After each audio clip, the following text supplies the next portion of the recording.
नमस्कार बंधू भगिनींनो, सनातन सत्य यूट्यूब चॅनलमध्ये आपणा सर्व श्रद्धाळू भक्तांचे मनपूर्वक स्वागत. बंधू भगिनींनो, आज आपल्या सर्वांच्या जीवनातला प्रश्न मी इथे घेऊन आलोय, त्याच्यावरती उत्तर घेऊन आलोय. आजच्या या धकाधकीच्या काळामध्ये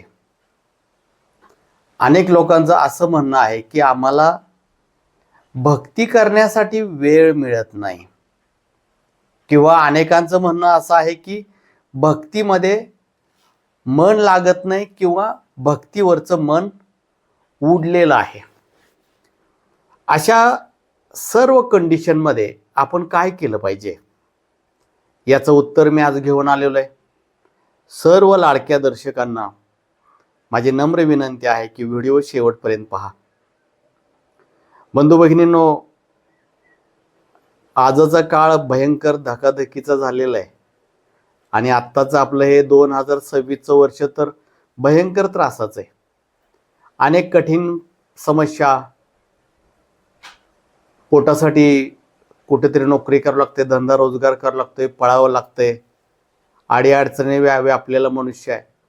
आणि अशा वेळेला एक प्रश्न आपल्यासमोर नेहमी उपस्थित होत असतो की मला भक्ती करायला वेळच मिळत नाही. आणि कधी कधी इतकं नैराश्य आलेलं असतं की देवाकडे भक्तीला जाऊच वाटत नाही. आता अशा प्रसंगी आपण नक्की केलं काय पाहिजे? असे जे लोक आहेत, या ज्या तक्रारी घेऊन येतात, हे लोक स्वतःला खूप मोठे अपराधी किंवा फार मोठे पापी समजत असतात. खरोखरच ते पापी आहेत का? आणि यातून मग पर्याय काय, याच्याविषयी आपण चर्चा करूया. बंधू भगिनींनो, पहिला प्रश्न असा आहे की एक आपलं अज्ञान आहे. ते अज्ञान असं की भक्ती करणं म्हणजे मंदिरात जाणं, हार, फुले, नारळ, चढावा देणं, दक्षिणा देणं, किंवा भक्ती करणं म्हणजे आपल्या देवाऱ्यासमोर बसून देवांची पूजा करणं, हळद कुंकू लावणं, निरंजन उदबत्ती लावणं, देवापुढे जप करत बसणं. हे अज्ञान यासाठी म्हणतोय की ही भक्ती नाही असं मला म्हणायचं नाही. हा भक्तीतला एक प्रकार आहे, परंतु ही पूर्ण भक्ती नाही. आपल्याला साधू संतांनी, ऋषीमुनींनी जी भक्ती सांगितलेली आहे ती पूर्ण भक्ती आहे. इथं आता प्रश्न असा येतो की अनेकांचं असं म्हणणं असतं की आम्हाला पहाटे कामावरती जावं लागतं, रात्री खूप उशीर आलेला असतो, जमत नाही, वेळच मिळत नाही. तर प्रश्न असा आहे की देवापुढं बसलं, मूर्ती पूजा केली, षोडोपचारे पूजा केली, मूर्तीला अभिषेक घातला, हळद कुंकू लावलं, जप जाप केला, ध्यान केलं, किंवा उदबत्ती लावली, निरंजन लावली, म्हणजेच भक्ती झाला असं नाही. खरोखरच तुमच्या जवळ जर वेळ नसेल, आज मुंबई असेल, पुणे असेल, अनेक ठिकाणं आहेत, फास्ट लाईफ आहे, फास्ट. रात्रंदिवस मनुष्य मशीनसारखा पळत आहे खर्चाचा ताळमेळ बसवण्यासाठी, आणि यातून मग वेळ मिळत नाही. तर पहिला प्रश्न की तुमच्या डोक्यात जी शंका आहे की देवघरामध्ये बसून, देवाऱ्यासमोर बसून मूर्ती पुजता येत नाही, जप करता येत नाही, तर ही जी अपराधीपणाची भावना तुमच्या मनामध्ये असेल तर ती आजच्या आज काढून टाका. हा एक भक्तीमधला अंश आहे. भक्तीचे अनेक प्रकार आहेत. ज्यांना खरोखर शक्य होत नाही त्यांच्यासाठी मी भक्तीचा एक प्रकार इथं देणार आहे. पहा, अनेक ग्रंथामध्ये जर उल्लेख आपण पाहिले तर भगवंत असा म्हणतोय की मी भावाचा भुकेलेला आहे, जो माझं स्मरण करतो त्याचं स्मरण मी देखील करतो. आता स्मरण म्हणजे काय? आठवण. आठवण. पहा, तुम्ही जगाच्या पाठीवरती कुठेही जा, तुम्हाला तुमच्या पतीची आठवण येते, पत्नीची आठवण येते, मुलांची आठवण येते, आईवडिलांची आठवण येते, नातेवाईकांची आठवण येते, मित्रांची आठवण येते, गावातील लोकांची आठवण येते, प्रॉब्लेमची आठवण येते, म्हणजे स्मरण आहे. त्याच पद्धतीनं जर आपल्याला वेळ नाही मिळत, नो प्रॉब्लेम, काही हरकत नाही, काही अपराधीपणा नाही, काही पाप नाही, वेळ नाही मिळत, काय अडचण नाही. मूर्ती पूजली नाही म्हणून काय झालं? तुम्ही जिथंही असाल, जेही काम करत असाल, तिथं अधूनमधून त्या परमेश्वराचं स्मरण करायचंय. किती सोपी भक्ती आहे. काम करताय, समजा तुम्ही टेलरिंग काम करताय, मशीन चालवताय, कपडे शिवताय, चालू आहे काम तुमचं, आणि अधूनमधून म्हणताय जय श्रीराम, श्री स्वामी समर्थ, ओम क्रीम कालिकाय नमः, हे काली माते, हे ईश्वरा, हे नारायणा, म्हणजे त्याचं स्मरण होतंय. तुम्ही काम करत असाल किंवा तुम्हाला अधूनमधून कामामध्ये वेळ मिळत आहे, 5-10 मिनिटं वेळ मिळालेला विश्रांतीला, थोडा वेळ डोळे बंद करा, शांत बसा आणि त्याचं स्मरण करा. अनेक वेळेला स्लॅबची घर असतात, वर टेरेस असतं, टेरेसवर जाऊन बसू शकता, तिथंही त्याचं स्मरण करू शकता, अंगणामध्ये स्मरण करू शकता, गाडी चालवताना स्मरण करू शकता, जेवताना स्मरण करू शकता, झोपताना स्मरण करू शकता. स्मरण म्हणजे नामस्मरण, जे काय नामस्मरण. आणि नामस्मरण म्हणजे काय? नावाची आठवण. कोणाच्या नावाची आठवण? ईश्वराच्या नावाची आठवण. त्याला नारायण म्हणा, हरी म्हणा, राम म्हणा, काळेश्वरी म्हणा, तुम्हाला जे काय म्हणता येईल ते म्हणा. ईश्वर हा सर्व व्यापक आहे, सर्वत्र आहे. ईश्वर एकच आहे आणि त्याची नावं अनेक आहेत. त्यामुळं तुम्ही त्याला काय म्हणता हे माहित नाही, परंतु तुम्ही जर त्याचं स्मरण करताय, त्याची आठवण करताय, तर ही तुमची क्वालिटीची भक्ती आहे. मी तुझं आठवण करतोय परमेश्वरा, नाही मला बसता येत, नाही मला आसनावरती बसता येत, नाही मला वेळ, नसू दे. शरीराला वेळ नाही पण मनाला वेळ आहे ना माझ्या.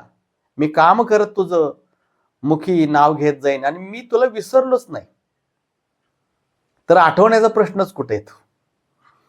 म्हणजे एकदा असं झालं की माझ्या गुरूंना एका व्यक्तीने प्रश्न विचारला होता की बाबा, तुम्ही भगवंताची आठवण कधी कधी काढता, तुमच्या भक्तीच्या वेळा कोणत्या? त्यावेळेला आमचे गुरु त्यांना म्हणले होते, अरे वेडा आहेस का तू? मी त्याला विसरलोच नाही तर आठवण्याचा प्रश्नच कुठे येतो? किती मोठं उत्तर आहे. विसरलोच नाही. खाताना, पिताना, जेवताना आठवण करणं, स्मरण करणं ही सर्वात मोठी भक्ती आहे. मग तुम्हाला कधी वेळ मिळाला, तुम्ही देवपूजाही करू शकता, आसनावरती बसून जपही करू शकता.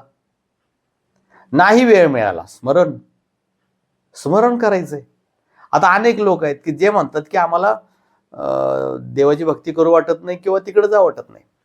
आता अनेक वेळेला हा नैराश्याचा विषय असतो किंवा काही नकारात्मक ऊर्जेचा त्रास होत असतो, त्यामुळे देवाकडे जाऊ वाटत नाही. याच्याविषयी मी अनेक व्हिडिओ बनवलेले आहेत, तरी पण थोडक्यात सांगतो. बसू वाटत नाही तरी जबरदस्तीने बसायचं.